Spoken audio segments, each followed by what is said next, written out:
அனைவருக்கும் கரடப்பாடி உலகநாதின் அன்பான வணக்கங்கள். இந்த ஐப்பசி மாதம் அமாவாசை திதியன்று மாலை 4:30 மணிக்கு மேல் இந்த பூஜை செய்ய வேண்டும். இது என்னென்னா குபேர லட்சுமி பூஜை.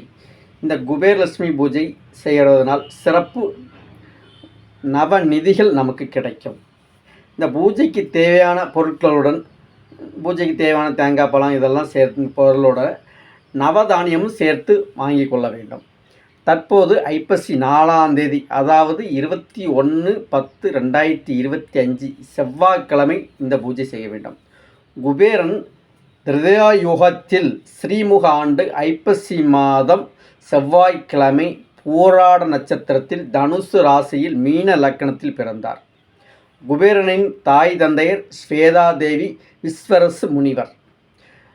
மனைவி பெயர் நிதி என்கின்ற சித்திரலேகா. குபேரனுக்கு 9 நிதிகள் உண்டு. பத்மநிதி, மகாபத்மநிதி, மகர பத்மநிதி, கட்சப பத்மநிதி, குமுத நிதி, நந்த நிதி, சங்க நிதி, நீல நிதி, பத்மிநிதி என்ற நவநிதிகள் உள்ளது. இந்த குபேரனுக்கு வழிபாடு செய்வதில்லைன்னு சம்பா அரிசி அவல், அதாவது சிவப்பு கலர் அவல் இருக்கும் இல்லையா, அந்த அவல் நைவேத்தியம் பண்ண சிறந்தது.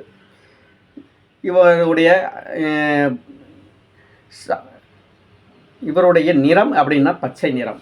மிதுன ராசி கன்னி ராசிக்கு புதனுக்குடைய அதிபதியான இவருக்கு பிடிக்கும். குபேரனை வழிபடும் நாட்கள், மற்ற நாட்கள் வழிபடலாம் அப்படின்னா என்னன்னைக்கு வழிபடலாம்னா வியாழக்கிழமை அன்றைக்கு பூச நட்சத்திரம் வியாழக்கிழமை ரெண்டும் சேர்ந்து வந்தால் சிறப்பு. வியாழக்கிழமை என்று சொல்லலாம். வெள்ளிக்கிழமை தேய்பிறை பிரதம திதி. இந்த நாட்களில் குபேரலட்சுமி பூஜை செய்வது நல்லது. பூஜையின் போது முதல்ல கணபதி பூஜை பண்ணிக்கோங்க. அதுக்கப்புறம் குலதெய்வத்தை பிரார்த்தனை பண்ணிக்கோங்க. அதுக்கப்புறம் உங்களுடைய இஷ்ட தெய்வங்கள்லாம் பிரார்த்தனை பண்ணிவிட்டு மகாலட்சுமி பூஜை முடித்த உடனே அதுக்கப்புறம் குபேரனுடைய பூஜை நடக்கும். இந்த குபேரனுடைய யந்திரம் அப்படின்னா என்ன பண்ணணும்? 27, 20, 25, 22, 24, 26, 23, 28, 21 இந்த யந்திரங் இதை பக்கவாட்டில் கூட்டினாலும் சரி, மேலே இருந்து கீழே கூட்டினாலும் சரி, இந்த கிராஸாக கூட்டினாலும் சரி, எப்படி கூட்டினாலும் 72 வரும். இந்த எண்ணெய் இந்த உங்களுக்கு ஃபோட்டோ அனுப்புகிறேன்.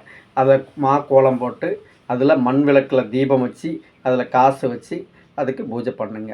பூஜை பண்ணிங்கன்னா உங்களுடைய வருமானம் கொஞ்சம் நல்லாயிருக்கும்.